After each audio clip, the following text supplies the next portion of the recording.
Ces roses-là, Alors, bonjour. C'est pour faire une parodie du Kick et Rose. A priori, il y a quelqu'un qui a été... attends, c'est quoi? Parce que je les ai vus la semaine dernière. Chez Philippot, ouais. Mhm. Alors, mais j'ai oublié ce qu'ils m'ont dit. C'est quoi le kéké rose? Bah, La caquette rose ou quoi? Justement, au féminin, ça fait ça, quoi. Mais c'est quoi le kéké rose? C'est une allusion à Macron, je crois. Après, il y a eu, je pense que dans les médias, ils ont dû parler de lui en parlant de Kick et Rose. Ouais, enfin, remarque, ça change. Ça change. Alors, attends, tiens, est-ce que j'ai, alors, pour l'auditoire, là, un bouquin intéressant de Frédéric Baldan, Ursula Gate, j'en avais parlé de ça ou pas? Ça me dit rien. Ursula, bon, Ursula, on sait qui c'est.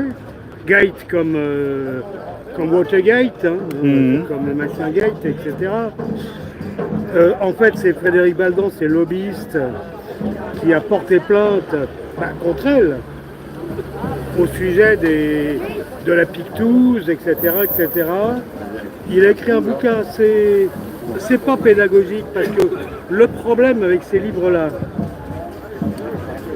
il décrit les choses, il essaye d'être le plus précis possible, mais on n'est jamais dans la réalité de ce qui se passe. Je vais prendre des exemples. Si on parle de corruption, ça reste un mot malgré tout. On vit dans un monde de menteurs et de corrompus. Ça, oui, mais ça se traduit parfois et c'est vécu comment? Et surtout, les gens, les corrupteurs, qu'est-ce qu'ils cherchent à obtenir? Et le corrompu, qu'est-ce qu'ils obtiennent? Moi, voilà comment je vois les choses. Ce qu'ils obtiennent, c'est des choses qui reposent beaucoup sur une espèce de jugement de valeur. C'est-à-dire, il y a des trucs c'est bien, il y a des trucs c'est mal. Comme on dit, allez, une montre Rolex, à la limite, c'est bien. Tu vois, moi, j'ai pas de montre. Ah ouais, t'as pas de montre. C'est-à-dire que...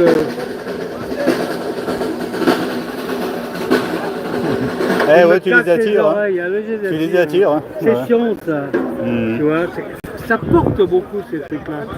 C'est-à-dire que ce qu'on présente finalement comme des valeurs, comme des choses à quoi il faut tenir, et qui nourrissent énormément la corruption, c'est absolument ridicule. Alors moi, ça me rappelle, à une époque, il fallait aller aux îles Maldives. Ça me fait bien d'aller aux îles Maldives. Ceux qui n'étaient pas allés aux îles Maldives, ah non, comment c'est pas possible, etc. Mais qu'est-ce que t'as aux îles Maldives, enfin? Qu'est-ce que tu vois? Tu vas être dans un entre-soi, tu vas radoter avec des guignols que tu auras vus à Paris ou ailleurs. C'est quoi ces conneries? Bon, tout ça qui ont payé des petits voyages. Tu veux que j'éloigne un peu, alors? Non, ouais, de toute façon, ici, c'est gênant parce qu'il y avait beaucoup de vent en plus. Non, mais attends, j'ai l'oreille musicienne. Ah ouais? Non, c'est trop fort, ça. Bon, tu vois ce que je veux dire? C'est comme... tu sais, Fernand Reynaud, là, son truc, il était cantonnier. Alors, il voit les belles bagnoles passer, etc. Lui, il se vit très bien comme cantonnier. Et puis, il cueille des murs et trucs, c'est très bon, quoi. C'est des façons de voir les choses. Ah bah non, on va aller dans quel restaurant? Alors, t'as les restaurants de l'entre-soi. C'est-à-dire, tu vas à l'étage, d'après du Palais Royal. En fait, c'est pour faire des petits complots comme ça entre soi, des petits accords, des petits machins, etc., etc. Ça veut pas dire qu'on va bien y manger. Moi, même, il faudrait me payer si j'acceptais de l'argent pour y manger. J'ai pas envie. Bon, ce qu'étaient les grands restaurants à Paris, il y a bien longtemps. C'est des restaurants chers. Même encore maintenant, en province, on peut manger mais bien meilleur, avec des choses vraiment très bonnes. C'est pas forcément connu. Le restaurateur, hein, je parle de ça, bon, peu importe, il veut même pas avoir une étoile au Michelin, surtout pas. Il veut continuer d'exercer sa passion. Il faut être passionné pour travailler dans la restauration. Pour faire plaisir aux clients, pour se faire plaisir lui-même, pour gagner sa vie comme tout le monde.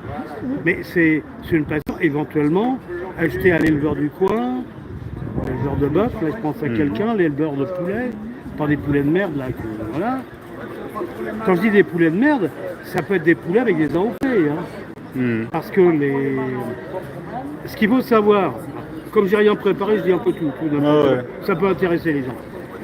Un AOP comme un label rouge, comme un truc comme ça, c'est décidé, par exemple, le fromage par les fromagers, les éleveurs de poulets par les éleveurs de poulets.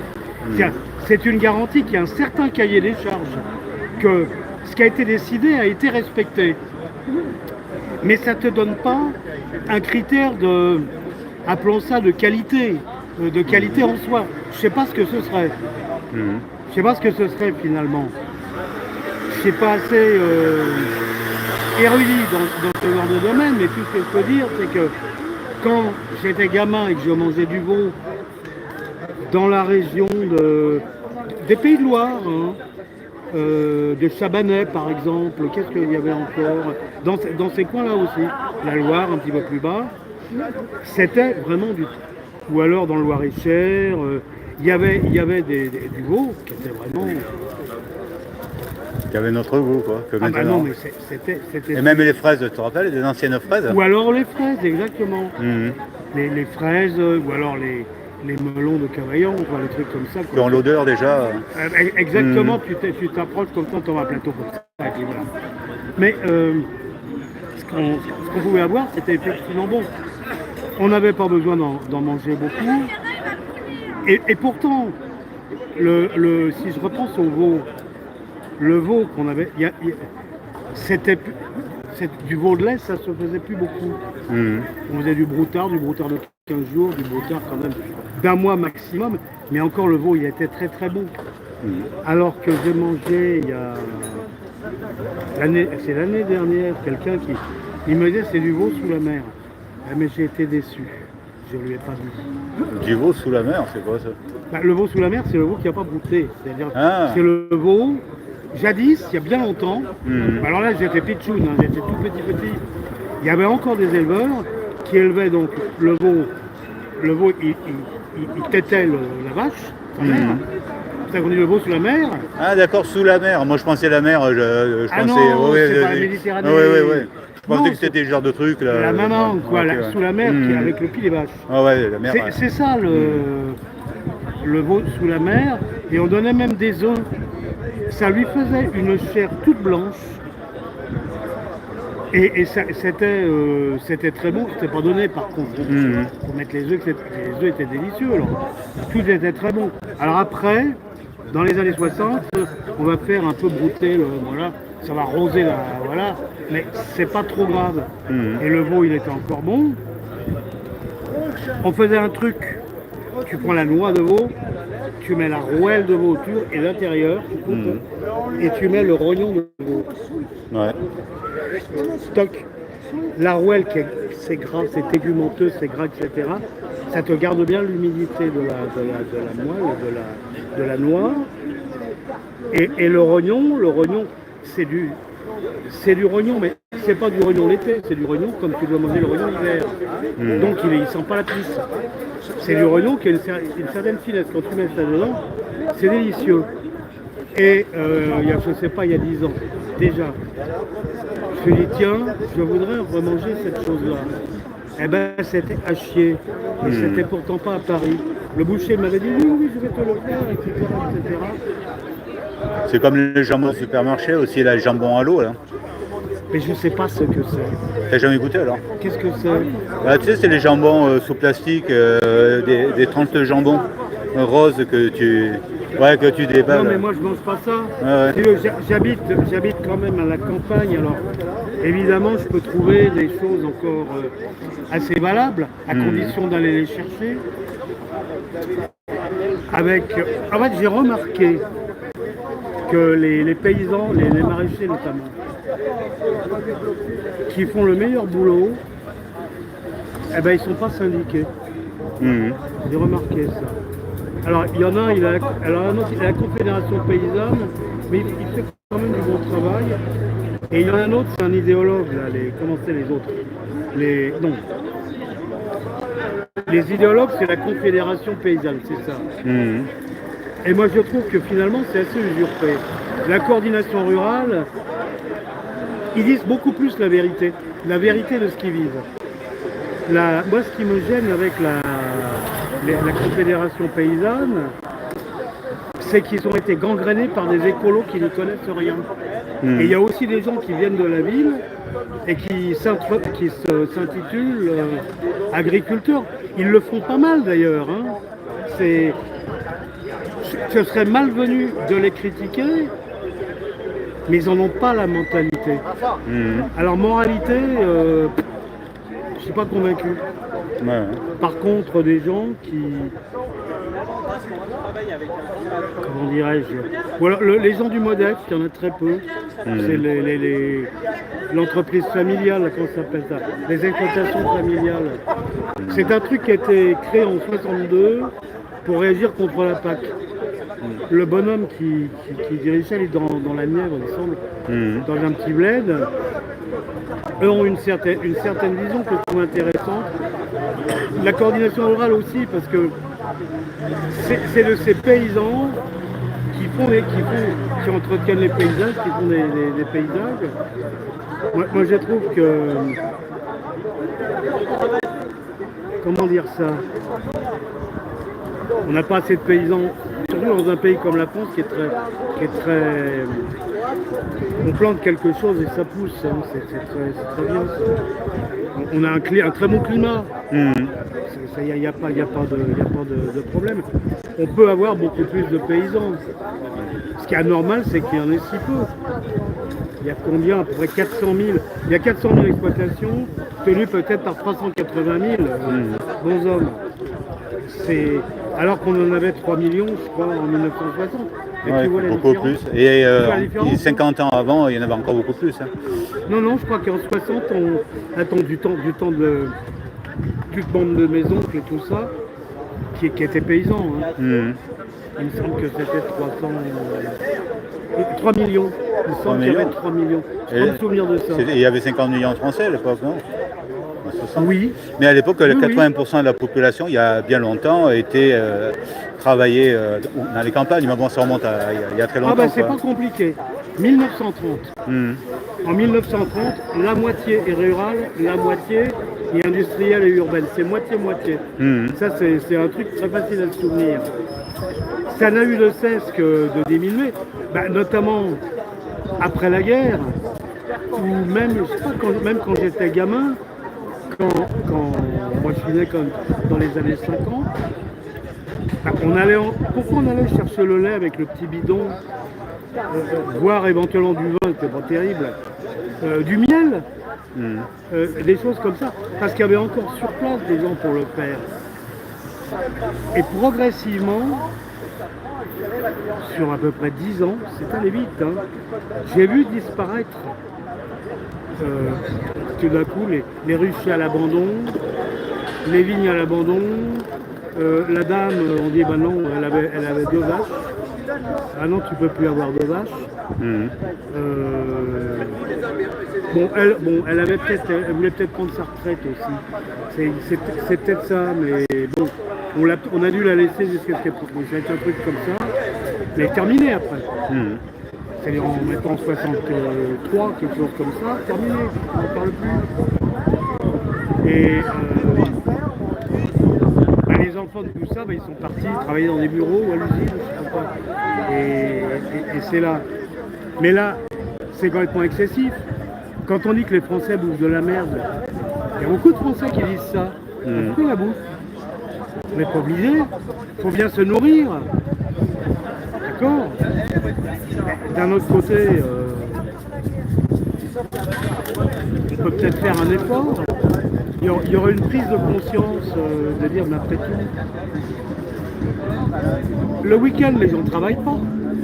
Ils pourraient même prendre le vélo, le train, la voiture, et se dire, tiens, je vais aller chercher des trucs là où on le produit et faire de la vente directe. C'est absolument pas illégal. Non, mettons, il y en a un qui fait ça, qui dit ça à les autres. Les autres, ils disent, tiens, c'est pas mal, sur tes pommes de terre et des trucs. Voilà, on est dans la réalité, on n'est plus dans les discours. Il y a longtemps. Tu vois, c'est ça que je veux dire. Parce que quand je vois ce qu'on vend, bon, pour moi, quand je vais dans les supermarchés, c'est-à-dire pas les gros machins, mais le Super U, le truc comme ça. Non, c'est même quoi, s'il y avait un Super U, mais ça s'arrête là. Un Hyper U, c'est que t'as plus rien. Hein. Tu vois, je vois par exemple en Normandie, du côté d'Arromanches. Alors attends, pour la proximité, il y a des intermachins, des intertrucs. Il y a un intermarché à Bernières, mais les gens. Alors, c'est peut-être le seul. Et dans les terres, il y a un Super U, un Hyper U. C'est un énorme machin, tu as. Alors tu trouves de tout là-dedans. Mais faut pas acheter pour manger. Faut acheter, je sais pas moi, des produits d'entretien, je sais pas quoi. C'est ça qu'il faut prendre. Et puis c'est tout. Alors où est-ce qu'on. Moi, quand je passe par là-bas, ce qui est près de la mer, il y a encore des pêcheurs. Alors qui vendent soit leur pêche de l'Atlantique Nord, soit ils sont malins quand c'est la saison des coquilles de Saint-Jacques. C'est de l'élevage la plupart du temps. Dans la baie de Seine, moi je pense. Ouais, je vois ce qu'ils font. Tu vois ce que je veux. Alors, hop, ils en achètent plein. Ils te le vendent, ils peuvent te le couper. Et puis tu as des coquilles de Saint-Jacques. Bon, ils sont fraîches. C'est tout. Tu vois ce que je veux dire, D'ailleurs, j'ai une blague avec la baie de Goyenne. Ouais. Tu vois, le Finistère, là, c'est là. C'était renommé pour les langoustes. Alors, il y a un bonhomme qui y va. Et puis il dit, je voudrais prendre une langouste. Alors il la regarde et il dit, mais elle est d'ici la langouste. Alors le bonhomme il dit, mais si, on l'a payé ce matin. Et l'autre il lui dit, non, je suis poissonnier, je vois bien que c'est pas une langouste de la baie. Alors il dit, oui, ça vient de Nouvelle-Zélande. Tu vois. Alors les coquilles Saint-Jacques de Coursol, elles viennent de la baie de Seine, avec la dioxine et tout, voilà. Mais quand ils amènent leur poisson à eux, ou du poisson de cabotage, parce qu'il y a des limandes, il y a des sols, ça c'est des poissons de sable. Où est-ce qu'ils sont allés les chercher? Pas très loin, j'imagine. Bon, là c'est bon, parce que c'est pas des sols à 45 balles comme j'ai vu encore cette semaine. C'est des sols bien moins chers et même de la limande, même de la limande de la veille pour le lendemain. Elle est à 4 € le kilo au mois de juin. Alors là, je me suis dit, ta limande, je veux bien. Elle était bonne. Elle était bonne, la vraie limande. La limande. Et ça, voilà.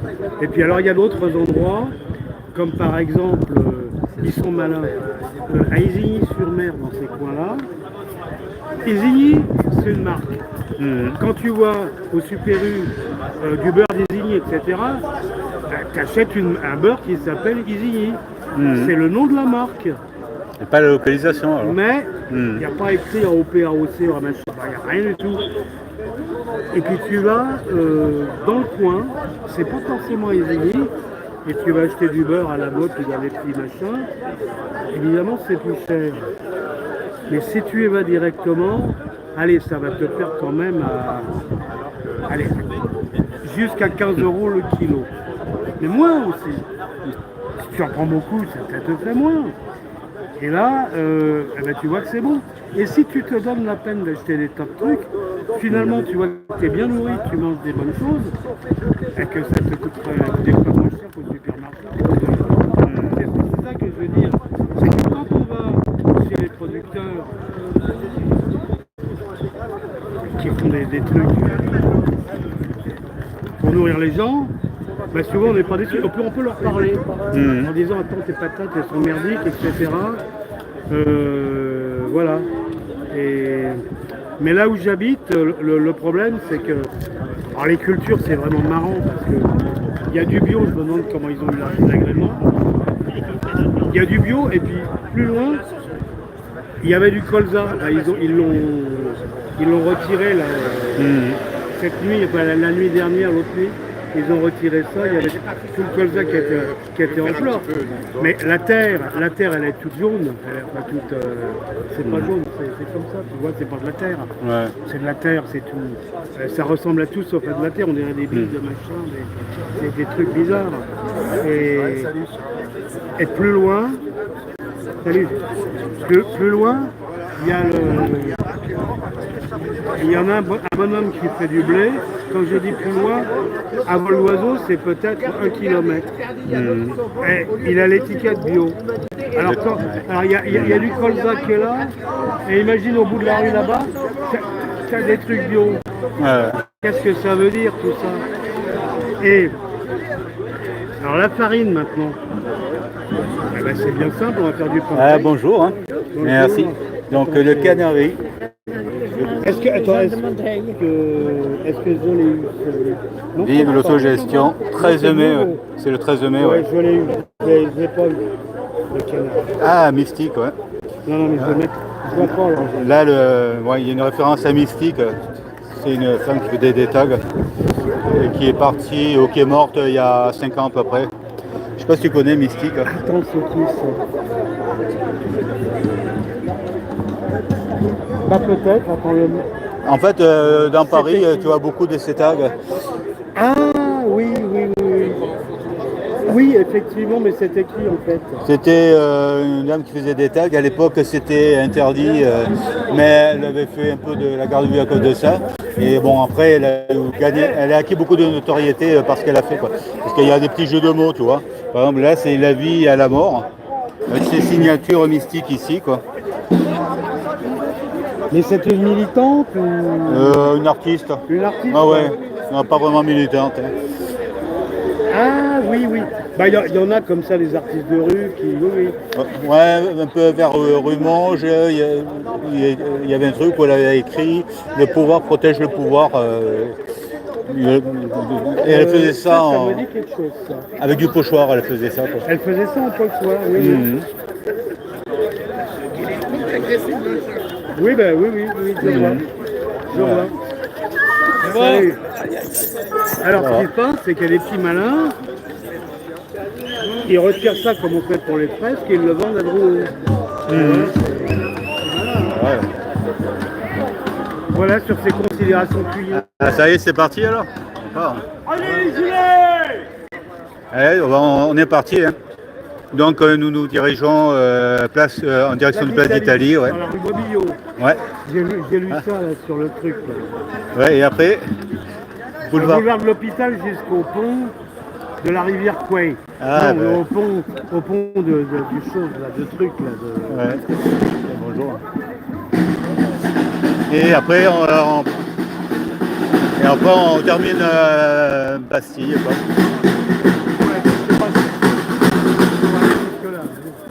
Ah tiens, Macron.